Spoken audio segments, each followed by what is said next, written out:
I'm seeing red. It's throne rooms and weddings and the abstract concept of wrath. Does that work? Let's find out, because two heads are better than none. Welcome to Channel 8.5. Hello, and thank you for joining us at Channel 8.5, a show all about movies and TV and pop culture. My name is Joe Galino. And I'm Andrew Hanna. Andrew, how are you doing today? I'm doing great, Joe. Today we're talking about films and television shows that subvert their genre, story conventions, and expectation. Last week we talked about The Boys, and we talked about how that's a show that subverts the superhero mythos, showing that superheroes are just horrible. And if this was the real world, the superhero mystique would be filled with corporations and backstabbing and just a bunch of horribleness. Yes, that was the inspiration for this week's theme. And I think a natural place to start is something we both wanted to talk about, which is Game of Thrones. The natural starting place is Game of Thrones because it was the biggest show, I mean, at least for the decade, one of the biggest shows ever. And it made its name on specifically that, subverting audience expectations and genre expectations. Yeah, I think Game of Thrones, and specifically George Martin, mastered the art of subversion. And I specifically say Martin because the writers of the show made it apparent in the last 3 seasons that they were unable to resist both convention and arbitrary efforts to maintain the subversion of expectation. But I think Game of Thrones subverted conventions on 2 fronts: genre and storytelling in general. The reason it garnered so much acclaim was the subversion of the latter through its consistent devotion to cause and effect. For every action a character takes, they will either suffer or be rewarded with the consequences. The Red Wedding should not have been shocking necessarily. Robb broke a vow against an ally who has already exhibited a lack of loyalty, and he suffered the consequences that he and we should have seen coming. However, what shocked us about that was the fact that the characters, specifically main characters, were actually subjected to the ramifications of their actions, which rarely ever does happen. And that's why it was kind of shocking at the time. Prince Charming doesn't lose. No. And he's literally Prince Charming because he was in Cinderella and he was Prince Charming. But it does make sense, though. He broke a vow to Walder Frey, by not marrying his daughters. He did a bunch of dumb stuff. He deserved to be punished for those actions. The character decisions and actions made it so that there was no other outcome. It just makes sense. There was no other way for that storyline to end. Ned Stark's storyline too. Ned Stark, You should have really seen it coming, even though decades of fantasy lore has told you that Ned Stark, the honorable knight, going to come into town, save the day. Joffrey, we're going to spoil Game of Thrones. It's been out for 10 years. It was the biggest thing ever. If you haven't seen it, sorry, too bad. I mean, Joffrey is, just a petulant child who you knew was going to not betray his mother's, intent, but not listen to the people around him. And not only that, Ned Stark was so defiant in his beliefs that he was not willing to even bend. When Varys goes down to him, maybe the most important scene of that first season arc with Ned, and when Varys goes down to talk to him in the dungeons, and he goes, well, I will die for my beliefs, Ned says to Varys. And then he does. Like, there was no saving him. He actually did get his head chopped off. Yeah, and that's what makes his death so tragic, is that he does end up giving in. Because in that scene, Varys says, if not for honor, then for your children, which in a way forces Ned to relinquish his honor, at which point he still gets executed. So he not only loses his head, but his honor along with it, where the original premise was what does not bend will break, essentially, and that sometimes you have to compromise. The actual outcome came to the conclusion that he likely would have been better off just sticking to his guns, because at least he would have died with his honor. But that element of tragic destinies is a through line in Game of Thrones, especially with Robert Baratheon. Yeah. The surprise of finding out Lyanna was actually Jon Snow's mother, I guess it wasn't a surprise because of all the speculation that had already been taking place. But yeah, the fans guessed that. Reddit figured that out real quick. But that twist wasn't only a twist on the story of Jon Snow, but also Robert Baratheon's story, whose life was basically a lie. He started a rebellion to rescue his love, who never needed rescuing because she willingly eloped with Rhaegar and never really loved him. So not only are Robert's children not even his, but his entire life revolved around a rebellion that was rooted in a lie. That revelation almost made me feel worse for Robert than anyone. Mm, But I think Game of Thrones is a great case study in subversion because it both executed it well in the earlier seasons and then lost its way in the later seasons. And because it all happened within the same story, you can more clearly compare why it worked in some cases and why it didn't in others. And I think because they dedicated hours and whole episodes in the first half or maybe the first 75% of the show, sometimes half seasons to character yeah. development. And these small actions that were meticulously placed, like individual dominoes leading up to the moment where they all topple over. And the audience reaction to the events of the last few seasons further validated the importance of Martin's methodology of that slow burn storytelling in order to allow the characters to naturally develop in order to warrant the more shocking events that take place. I believe that Daenerys was truly intended to eventually go mad from the beginning. I don't Yeah, dispute that. I agree with that. The seeds of Daenerys going mad, or rather her mercilessness when she's wronged, were planted as early as when her brother was given his deserved crown of gold, or when she locked her handmaiden and the rich man Yeah, from Koth in the vault. So you do get those clues way early on. So it is leading up to one eventuality. And in the moment that she obliterates King's Landing or makes that decision, I remember feeling what I thought should have been similar to the Red Wedding. mhm. However, I realized I was actually just really angry. Initially, I thought to myself, "Okay, dude, it's Game of Thrones. You should have expected something like this." But then immediately retracting because after all the work that was done to set the stage for that moment, they neglected to marinate in the most crucial moments leading up to that to an outcome like that. 'Cause it didn't feel satisfying or a satisfying enough turn for her. Even though it was set up a little bit, in the end, it didn't feel good enough or feel like it was earned. Her arc of going mad literally happened over the course of one episode. Yeah. The Night King is a perfect example of subversion not going well or not being Oh, set up correctly either. It's probably the biggest example. The fact that Arya killed the Night King, oh yeah, I I was, guess you could make an argument that having her kill the Night King is okay if set up correctly, but she spent 2 years becoming an assassin and learning how to change her face, and none of that is used. She doesn't change her face to kill the Night King. She does the knife move that she did with Brienne, but that doesn't count. I don't count that because that was one thing that she did in one episode for 30 seconds. well, and And it takes away from Jon Snow. Jon Snow and the Night King are connected. there are a lot of problems with the later season, and I think the natural conjecture is that okay, because they surpassed the books, they weren't able to sustain the edge that Martin brought to the story. But I think the reason they couldn't maintain that precedence that was set was because the showrunners bought into the idea that the storytelling or the story they were telling was loved by the audience because of its shock factor. Because of twisty turny stuff. Yeah, that distinguished Game of Thrones from other stories because a shock came not from a twist, rather the execution of an outcome that was just logical. And it was bold in imposing the idea that just because a character is one of the central figures, it does not make them invincible to consequence or including death. But instead, the showrunners identified themselves or identified the story with the shock factor and then made arbitrary story decisions for that sole purpose. Mhm. And Arya killing the Night King is a perfect example because one of the Davids literally said in one of those HBO post-show interviews, well, early on we decided it would be Arya because the obvious person to kill the Night King would be Jon. Okay, well, it's obvious because you worked for 8 seasons to establish that. Yeah. At one point you're not revealing a twist, you're just lying. You're lying to your audience.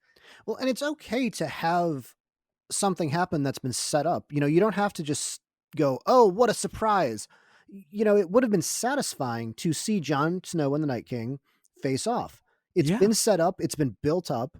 It's the pay-per-view heavyweight fight that everyone wants to pay for. It's Mhm. okay to have shown that. And maybe Exactly. and maybe Jon Snow, kills the Night King in some way that was set up a little bit earlier, but it's still Jon Snow, and it's still that cathartic moment of seeing Jon Snow do it. They start to warp all the characters to fit these subversion tactics like the red priestess telling Arya brown eyes, green eyes, blue eyes. Are you joking? Back when she goes and gets Gendry, which I know that they talked about that. You know, I know they said that they They did talk put about it, that yeah. scene in there and they go, "Oh yeah, see, we set up that Arya was gonna have a great destiny." Yeah, Melisandre no. told her, but if Melisandre knew she was gonna be the one to do it, what was the whole point of Gendry? Why did she just take him and put leeches all over him? As much fun as that sounds, would have been there's no point. And Melisandre's whole character arc is predicated on the theme that interpreting prophecies can be dangerous. That's true. And yeah, okay, maybe she got that one right, but even in that moment, it felt insincere. Yeah, It felt like a blatant effort to wedge in the idea that they made that decision much earlier. Melisandre's another character whose identity is challenged when she ends up leading Stannis to defeat. I do think it is funny. Melisandre really backed the wrong horse. She was all in on Stannis when they were in at the wall. Yeah. She was just going in. Oh yeah, Lord of Light, Lord of Light. He's the one. It's all gonna be fine. Don't worry. Boy, really backfired. Yeah, and she's so arrogant in her beliefs to the point where you wonder if she's evil or if she's just a crazy zealot. True. But that's what makes this show so great is that you see all the characters who start out with a specific image of themselves, and after a major event, they're forced to question who they are. And when she brings Snow back to life too, she doesn't think Mhm. she can do it. She's second guessing herself. Is the Lord of Light even real? Is this thing that I've committed my entire life to just a fake nonsense? Exactly. And further the idea that no one is exempt from consequence and Mhm. the ability to change. Especially at the beginning when she did come off as that sort of one note zealot, Mhm. barreling in, going, "I'm right all the time, Lord of Light coming at you." And Yeah. she got brought down a peg, and it was really nice, and it showed development and growth and Yeah. good writing, you know, all Yeah, of it. because she could come off as two-dimensional. And Mhm. very quick, or not very quickly, but halfway through the show, you realize, no, that she's a lot deeper. She does suffer the same insecurities and same conflict that a lot of these characters do, and I really did love the show for that, is its dedication to character and cause and effect, because when it started, the plot was developed out of the actions of characters. There was very little outside conflict, and by the end, the characters became slaves to the end goal of the plot that the two Davids had been given by George Martin. Jamie's turn too, that really happens at the end when he goes back to Cersei and leaves Brienne in the north. Yeah. It's felt so quick that I completely understand the decision to do it of Jamie going, "No, I have to be with Cersei." I understand why they wanted to do that because that's a Yeah. subversion of expectation in all of the character growth that he'd gone through, and maybe you could make an argument that that is a comment of you can't escape what you are. You know, he and Cersei were going to be together, but it was not executed well. It happened too fast. Yeah, subversion doesn't work if you're just lying to an audience or if you're just doing it to reach an end goal, and that's what it felt like. Because again, all the outcomes that happened in the last, let's say, 3 episodes, 2 episodes, I could see being the intention of Martin Mhm. from the beginning. However, the work that he puts into the story allow for the characters to rise to the occasion, whereas this did not. It felt abrupt, it felt unwarranted. You're just thinking, okay, they just want to tie up one loose end and move on. And that's what a lot of the last season felt like. And if you were to sit me down and say, okay, this is how the last season's going to go. Daenerys is going to go crazy. Jamie's going to go back to Cersei and betray the character growth that he's gone through. Arya's going to kill the Night King. That one I really wouldn't be as much on board with. But if you just laid it out to me and explained it to me, I would go, oh, interesting. I want to see how that happens. Mhm. And Yeah. I would be on board, but it just didn't work well. It just didn't feel good watching it because it happened so fast and it didn't give any sort of catharsis to the audience. Yeah.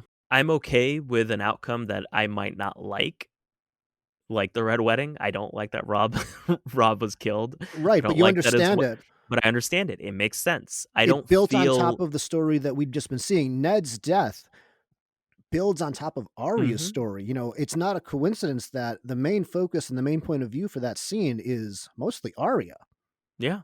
because it really A sets her off on her journey. And in those moments, I don't feel slighted because they were earned. It's funny when you mentioned Stannis. Whenever I think of Stannis, I just think of the actor Stephen Delane on the set, and he and Liam Cunningham, who played Davos, would obviously be together a lot because they shared a lot of Yeah. scenes together. And I guess Stephen Delane was not into this fantasy nonsense at all. So he would just turn to Liam Cunningham and be like, "What's going on in this? What am I doing? What is all this?" And then Liam Cunningham would be like, "Okay, well, this is happening, and this is happening, and this is happening." And Stephen Delane would be like, "Oh, so am I just going to be sad in this scene? Is that just tell me what to do? Which base emotion should I go for here? Oh, this one I'm angry. Fine, fair enough. Oh, this one I'm inquisitive. Ah, Yeah, fair. Okay. I'm sorry, if you look in the toolbox of Stannis Baratheon, there isn't much. You got No, one tool. I do like Angry, his brutish. performance though. No, I do like Stannis, and I Oh, I like, completely agree, yeah. but I like when Stannis was a grammar policeman, where he corrects the speech when they're doing the election. It was funny. And then the other one is when he's talking to Sam in the library. And he says to Sam, because he's talking about Sam's dad, and he says, Mm, "Your father's the only one who beat Robert in a war or in battle. yeah. I told him not to go that far west so soon, but he didn't listen. Keep reading, Samuel Tarley. We're going to need your expertise when the White Walkers come." And I really liked his interaction there because Stannis was a man who was thinking.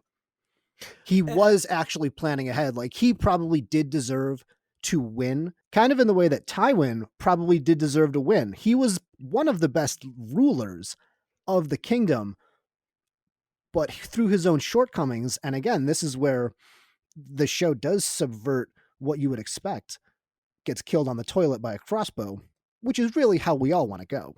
Tywin was a great leader, but yeah. not a great man.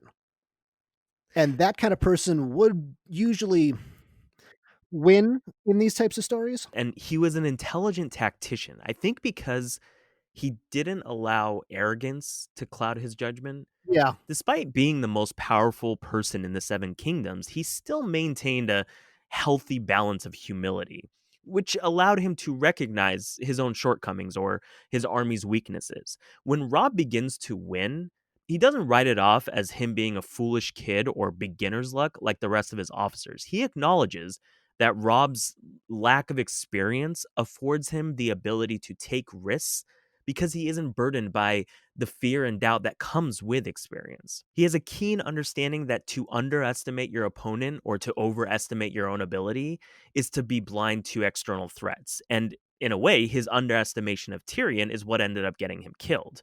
But up until that point, I mean, he doesn't even underestimate Arya, and I Oh, that was so love their great scenes together. because he recognizes the intelligence of Arya and respected it, but also Yeah, still wanted to assert his authority to be like, okay, go pour some water.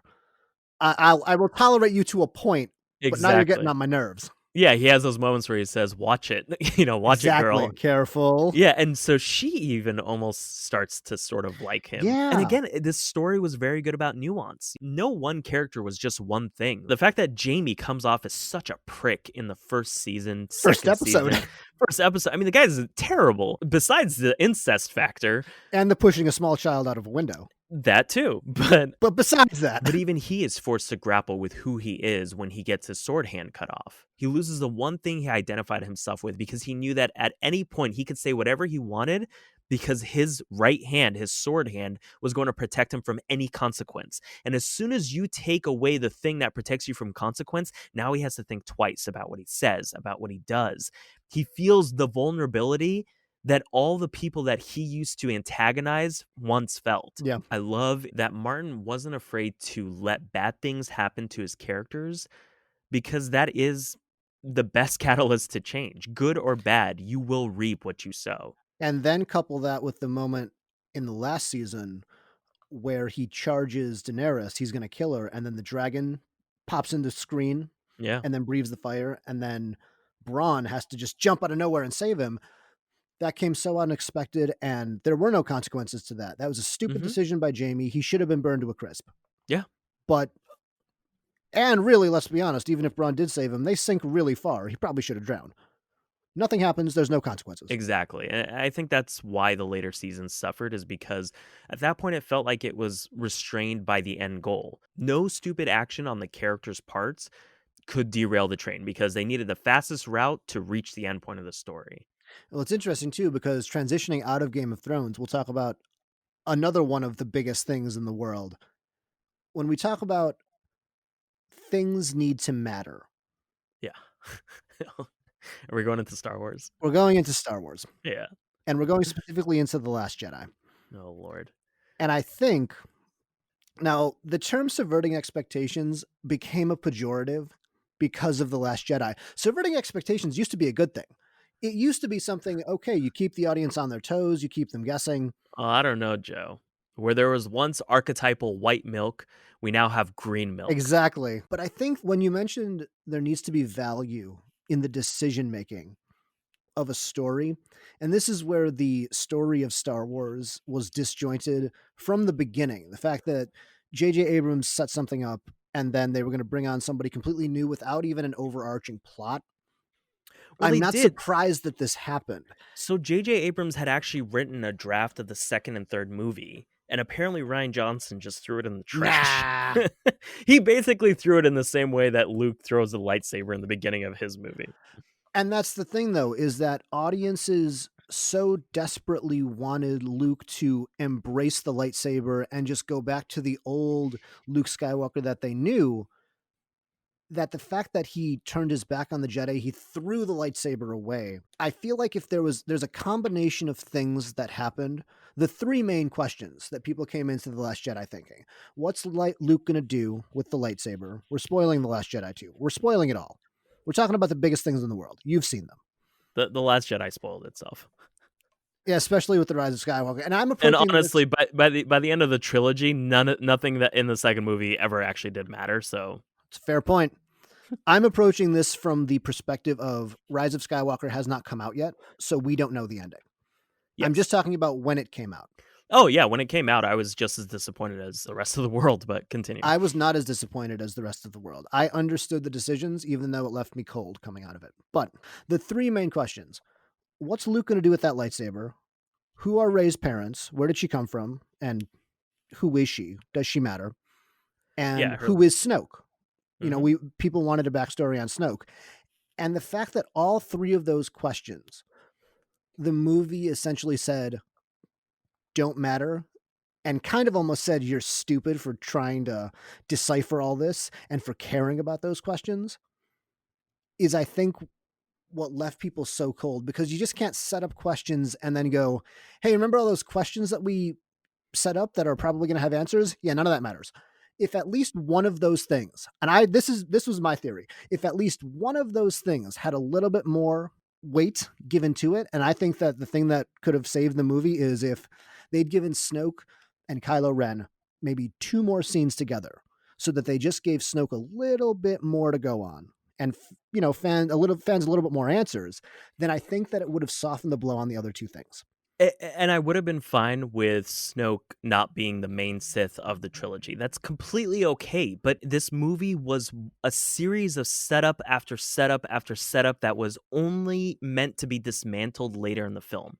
There is nothing in this film that is provided to you without it not being of any importance later in the story. Yeah. Whether it's building up an entire first movie to Rey handing Luke the lightsaber and him throwing it over the cliff for the purposes of what seems like a throwaway joke.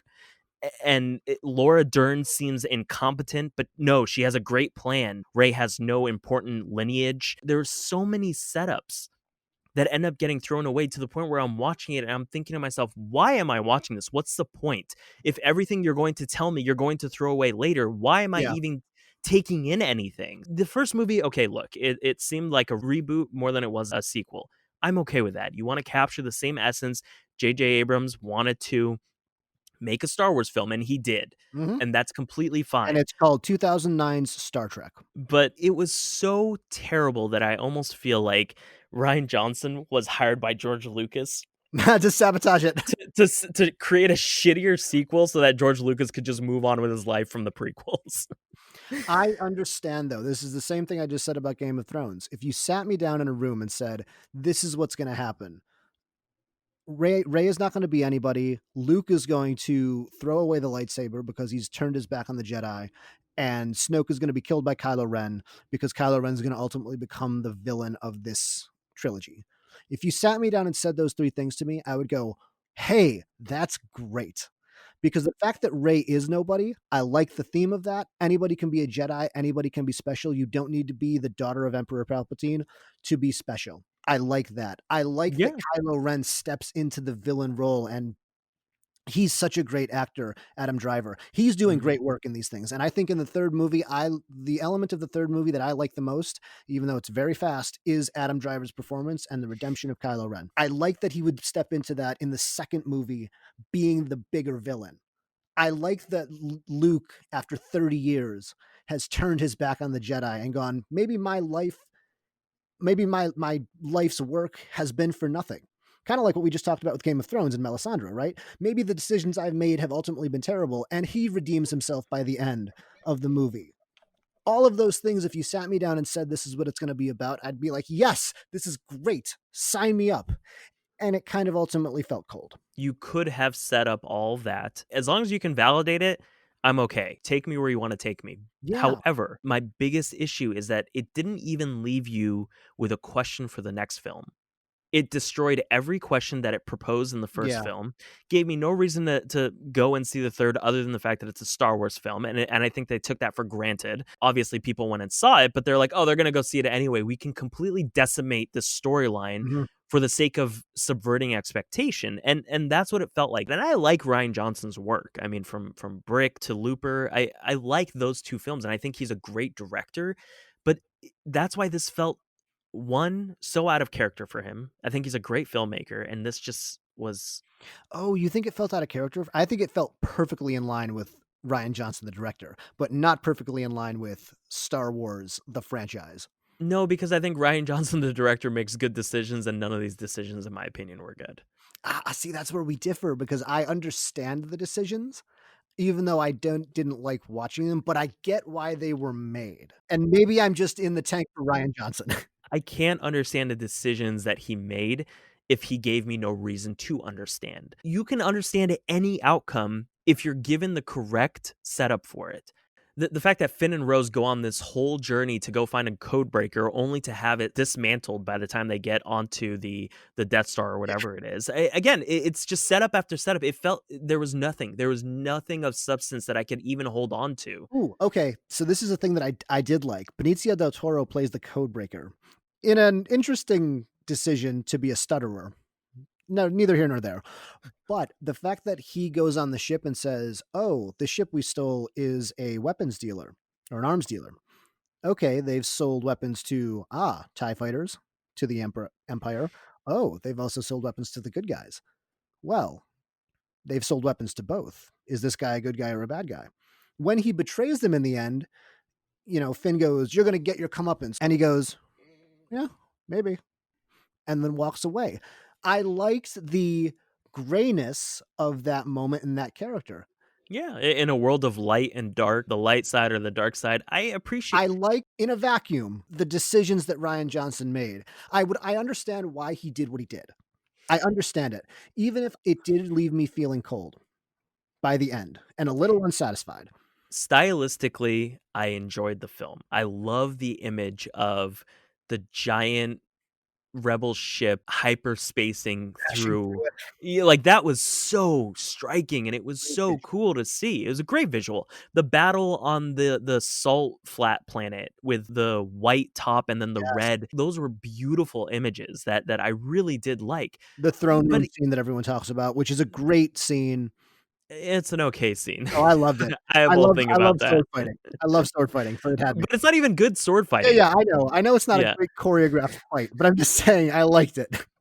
Visually, okay, yeah, like Visually, it's the pretty cool. yeah, the guys in the red suits, like, all Yes. of that is really cool to look at, but that can only take me so far. Even in that final battle, for as cool as it looked, Luke Skywalker seems to be showing off his true power Yeah. only to be revealed as a mirage. And then they're like, "Oh, no, but he's also gonna die." Again, setup, no payoff. The payoff was them escaping through the back. He was Mm. distracting all of those forces so that the rest of the rebel forces could escape, and his life force, he used all of his life force projecting himself to that planet, and then he became part of the force himself. You know, he faded into looking at the twin suns, which I really enjoyed. I really enjoyed him looking to the horizon and seeing the two suns, just like how Yoda came back. And all right, a little bit weird that Yoda is a force ghost who can also control lightning. Whatever. But he goes, you know, stupid Luke still looking to the horizon, but he dies looking to the horizon. I thought it was a beautiful moment. It also felt like something that should have been in a third movie and not a second movie, but here we are. I would have rather him die sacrificing himself for everyone and not being a forced projection. Because I think that that's one more meaningful. Because that moment of him standing in front of an entire army and them all just throwing everything they have at him, it's so cool to see. You see It was. how powerful he really has become. And not only that, but for a person who's sort of lost his purpose, for him to give up his life for a cause that he may not still believe in, but once believed in, and maybe just wants to, in a way, hand the torch down to the next generation. And so he sacrifices himself because the work and the contributions he's made to that fight have already been done. He's already done his part. Mhm. And so I feel like I would have been fine if he dies in the end. That's completely okay. But have him get decimated by the army because it means so much more. But then we But wouldn't get the General Hux line where he goes, "Did you think you get him?" So there's that. oh, God, I don't know. It felt like an ending more than anything. To me, it felt a lot like Return of the Jedi, and that it was basically closing the book on the story. Yeah, and I have a problem with just again, like you were saying, that there's no overarching storyline. The Yeah. the lack of continuity between the three films. I appreciate that Star Wars and Kathleen Kennedy, for as much as she's just off her rocker with saying that there's not enough material out there. There were tons of books that were Yeah. written that were part of the canon according to George Lucas. They might not have been written by George Lucas, but Yeah.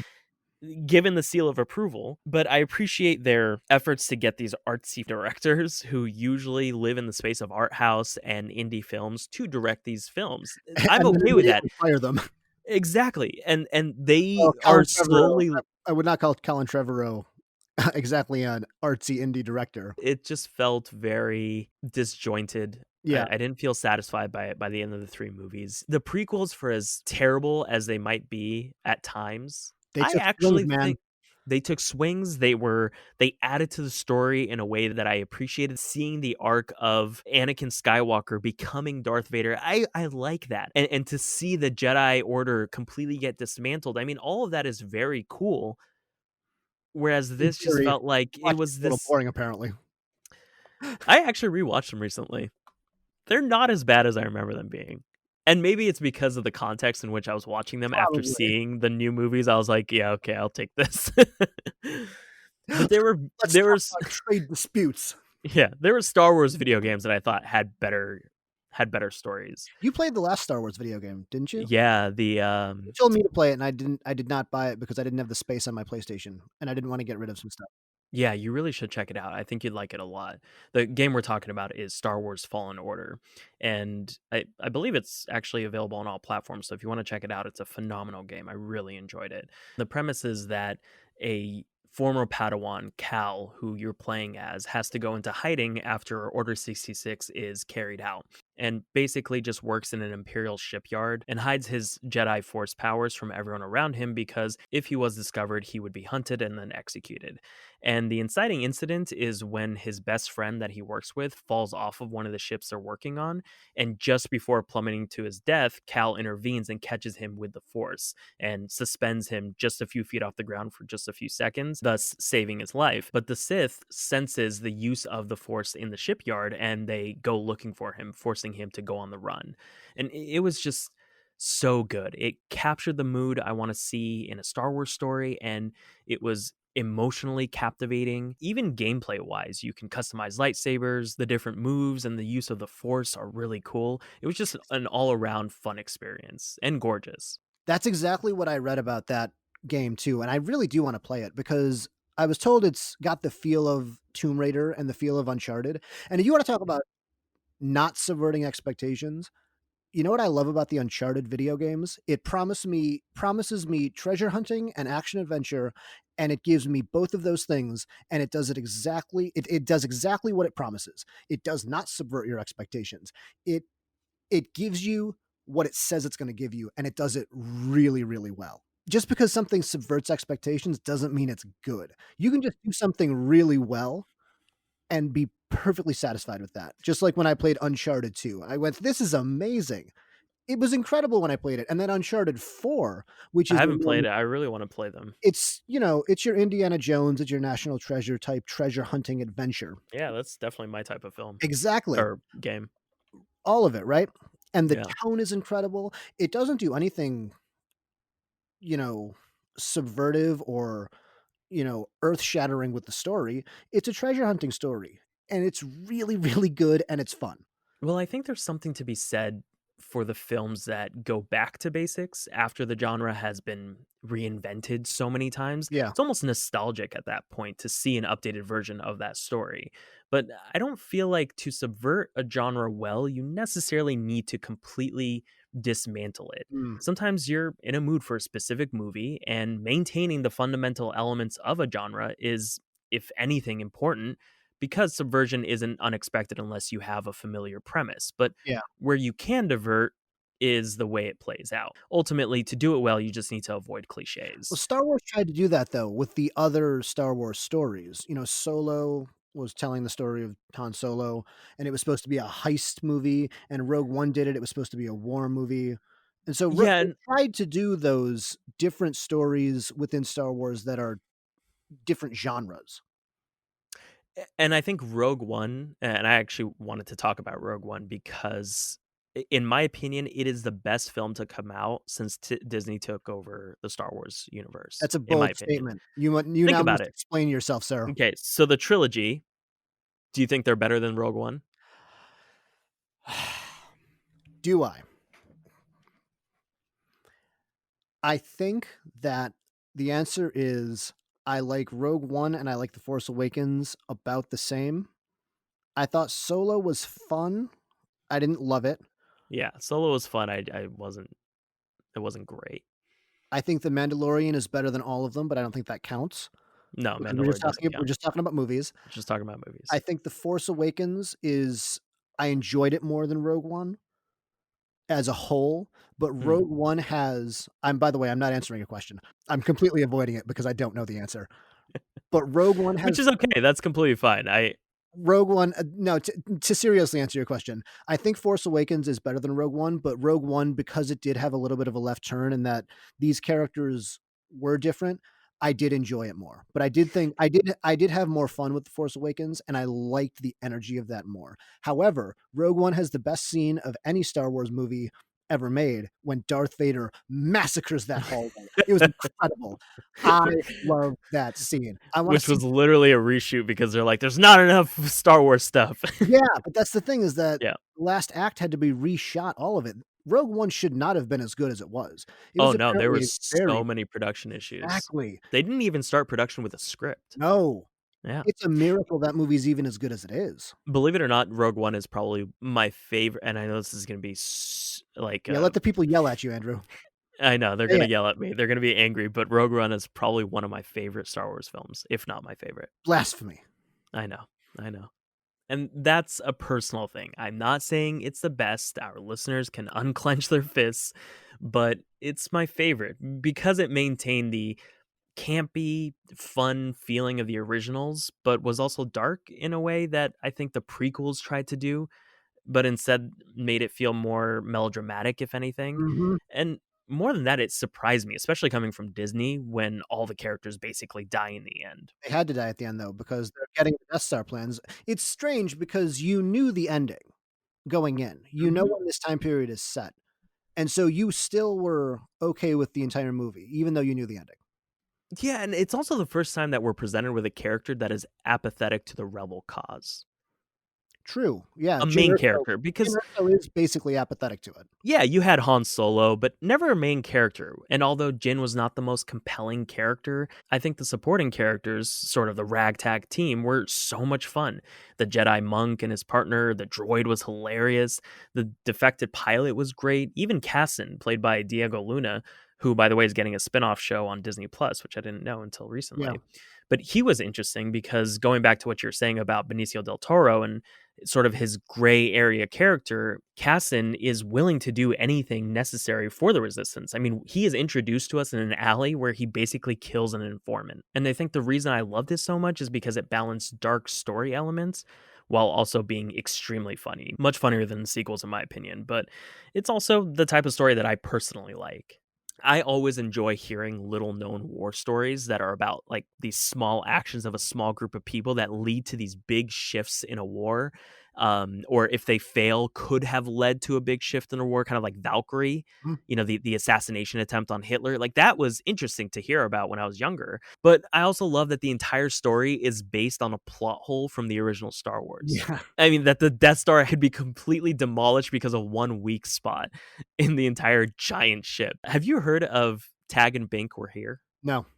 What is that? So Tag and Bink Were Here is this great comic book made by the Star Wars fan who basically took every case of coincidence or a plot hole in the original Star Wars and found the way to attribute it to these characters named Tag and Bink, who are these two like rebel spies who were just random rebel soldiers that were on the ship that Leia gets kind of like picked up in the beginning of A New Hope.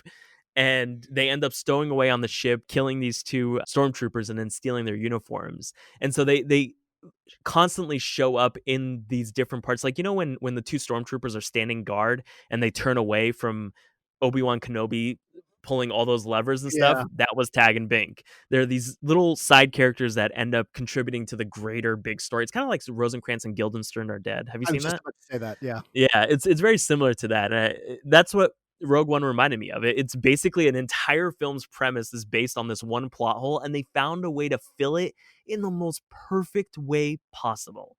Because I really like the fact that her father did not want to. He was, in a sense, Oppenheimer, where he's forced to create this terrible weapon and then knows that it's only going to be used to kill thousands if not millions of people. And so I like that storyline, and I appreciated that Rogue One told a sort of by the book war film or Yeah. rebel film and made it campy and fun. It subverted the expectations of Star Wars movies, and that movie didn't make a ton of money for a Star Wars movie. It made a ton of money Yeah. for a movie, but it's a divisive movie in the Star Wars community.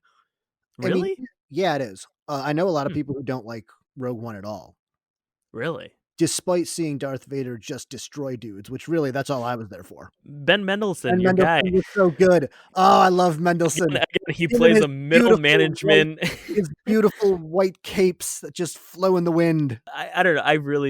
I thought that movie was very charming for as cold as it seemed in the beginning. But that's Because a Jin good is a very cold she is. character. Yeah, she is. She's kind of like Mark Wahlberg in The Fighter. She's very passive. Doesn't really do anything to push the story forward, but it's the outlying characters, the peripheral characters that really make this film. You know, it's funny because I'm thinking about subversion and subverting expectations, and really, do audiences want to have their expectations subverted? Because a lot of the things that we've talked about, Game of Thrones, obviously, it was very great in the beginning and turned not so great at the end. Last Jedi, Rogue One, those are all things that audiences went in expecting one thing, and did they get exactly what they wanted? No. Because Ryan Johnson, especially, he made a movie called The Brothers Bloom. It's a con man movie Mhm. with Mark Ruffalo and Adrian Brody. Rachel Weisz is in it. It's really great and it's Yeah. really charming, but it doesn't reinvent the wheel of the con man genre. It gives you exactly what it said it was going to. Yeah, I think something like Drive probably didn't give you what you thought you were going to get, which Oh, frustrated a lot of audiences. A lot of people went in thinking they're going to get a lot of car chases, even in the name Drive. And that was something that kind of popped up in my head is Drive is one of those where it just wasn't marketed correctly, No, it and wasn't. so that's where the subversion derived from. However, I love Drive, and I think Drive became kind of a cult classic after the fact, Yeah, definitely. whereas initially the audience that went to go see it in theaters was different than the audience that ended up liking it in the future. So I see what you're saying there, and I think that again, subversion validated or not necessarily completely throwing away a genre is important. As long as your subversion is in the efforts of avoiding a cliche and providing a new take on a genre that we already know. Another Ryan Johnson example of that is Knives Out, which just came out, and I know you haven't seen Knives Out, but Yeah, I it's was planning on watching it for this, but I'll probably watch it for mm. the next watch No, list. it's okay, and I'm not gonna spoil anything here, but it's a great example of a murder mystery that does subvert the genre in that it follows a different type of character. This isn't a spoiler to say that the movie is about a detective who gets hired to investigate the murder of a very rich old mystery writer, but it Mhm. follows actually the writer's caretaker, Marta, not following the detective played by Daniel Craig. His name is Benoit Blanc. Great name. Yeah, that's a French ass name. But it's a murder mystery, and it does a little bit of different things with the presentation of it, but ultimately it subverts the genre itself a little bit, but it's still very satisfying. Yeah, I think speaking to maintaining the genre, but subverting the way that things play out, I think when Presentation. the presentation of it, when Harry Met Sally kind of stood out to me. I mean, when you come out of it, you know that you just watched a romantic comedy. You didn't come out thinking it was something completely different, like Drive, for instance. But it was anything but conventional. Really, the version Beca- that I saw, it took a real turn when Meg Ryan slit Billy Crystal's throat in the end. I think that's the director's cut. Yeah, right. Rob Rob Reiner and his dark storytelling. But it starts with a similar situation that we see oftentimes. Again, a premise that is established that lives in the space of the genre of two main characters forced to spend time together, initially hating each other, and by the end of their journey, they realize they love each other. But by the end of their road trip and when Harry met Sally, they still dislike each other and then they part ways and they don't meet again until their mid 20s when they're both in serious relationships and kind of see how their beliefs have either changed. Billy Crystal is married now where he didn't believe in love or marriage. And then they part ways once more, meet again in their early 30s when their serious relationships fall apart and then they decide to just become friends at first. But you get to see how each of them deals with the similar situations and how their beliefs change or stay the same over time. That's what makes that first sequence of the road trip so great is that it not only sets up their differences in opinion on a number of subjects, but also establishes the film's thesis in that men and women can't be friends.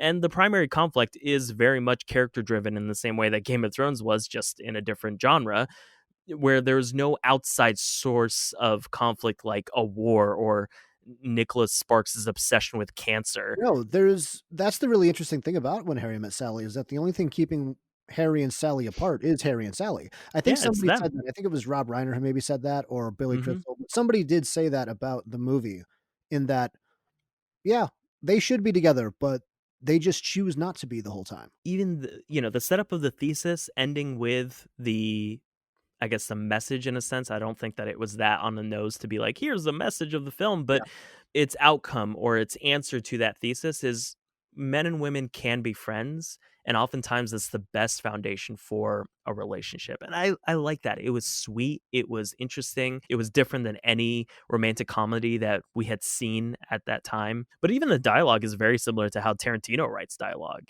The characters are discussing something completely random, Yeah. but in the process revealing information about themselves, like the conversation about Casablanca and reading the last page of a book. And those conversations, in the same way that Tarantino's conversations become kind of iconic, is because they have these moments that propose a question to the audience that they can then discuss outside of the theater after they're done. Like That the whole Casablanca thing. yeah. I Like th that's an age old question.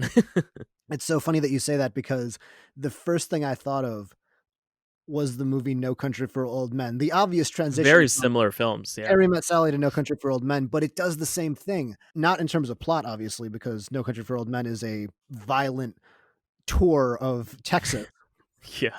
and you're following Josh Brolin's character the whole time thinking he's the main character.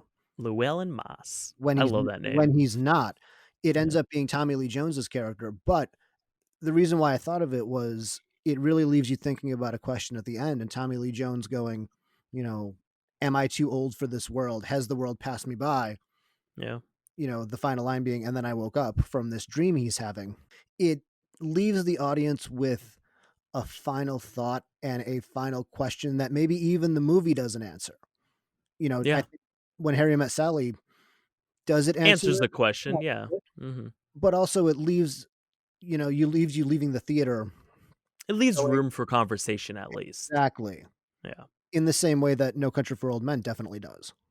Yeah, and I appreciate that it didn't feel the need to, and the Coen brothers are good about that, right? Mhm, They're okay with not necessarily leaving you satisfied, but leaving you with a sense of, okay, I got a story, a beginning, middle, and end. I got great characters, but now I need to sort of participate in the story as mhm, far as answering that question. And I think that that's interesting. And that's what I love about No Country for Old Men and what made it so iconic is that it was basically the first season of Game of Thrones where you thought the main character was this one person the whole time and he gets killed. It was subverting expectation in the sense that you're expecting this giant shootout, mhm. but instead what happened was the logical thing is that he caught up to him and he killed him. That was the only outcome because Anton Chigurh is a force of nature. Yeah. He is He's just a almost killing machine. supernatural in Yes. a way. Yeah. There was no other way that this was going to end because you Mhm. can't stop nature from coming at you, and that's the ending, right? Tommy Lee Jones says you can't stop time. The world has outgrown him, and he just Yeah. has to go, "I don't belong here anymore. This is No Country for Old Men." Hey, that's the title of the movie. It's funny because people didn't like it, though. I remember being in the theater when that came out because it came out in November of 2007, and I was in the theater, and It it was wasn't a bad. right before film school. Yeah, it was. Mhm. I remember being in the theater and I loved the ending. I Yeah. thought it was incredible, and there were audible groans in the audience. I'm not kidding. It wasn't a packed house, and people were just like, "Oh, what? That's it? This what what?"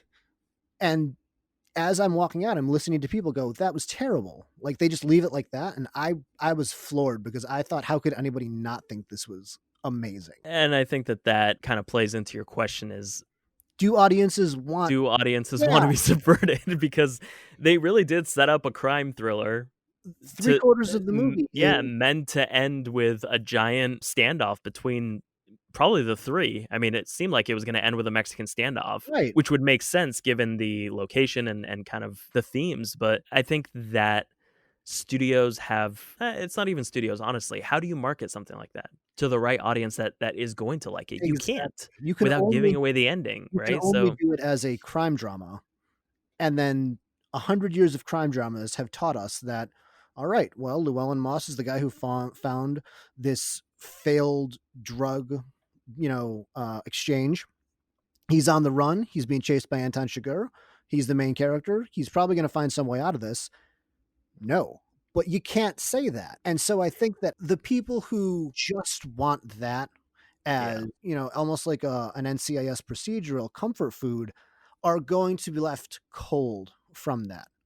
Well, yeah, because they weren't expecting it's like when you pick up a cup thinking it's water, but it's actually Sprite. You know, it's I like Sprite, but I wasn't expecting it at the time. I just wanted water. I was thirsty. And so that seems like what happened to audiences in that moment in the same way that Drive had the same effect on people as they were expecting to go into a film that they don't really necessarily need to think about Yeah, and then left with just this crappy feeling. When you're walking into a Coen Brothers film, you need to understand that you're likely not going to feel satisfied at the end. If anything, you're just going to get some great characters and a great story driven by those characters. did you not feel satisfied by Drive? No, I liked Drive. I was pleasantly surprised. I had a friend who saw it and he's like, "Oh yeah, Drive sucked. There was no car chases." I was like, "Okay, I get why you're angry."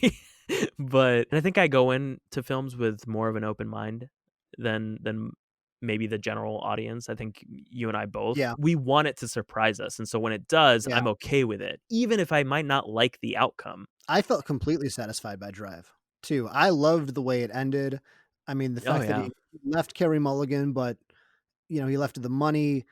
and he's just on his way. He couldn't stay, but he did become the hero in the end, and then a real hero is the one that plays the song that plays Yeah. over the credits. A little on the nose, but that's fine. Also, there were a lot of people, like, when you talk about audible sighs, there was just audible shuffling every time that camera just lingered. Mhm. The camera just lingers, which I'm okay with. I was okay with it. If anything, I liked it because you rarely get a moment in a room with 2 characters where it's just quiet. Yeah, exactly.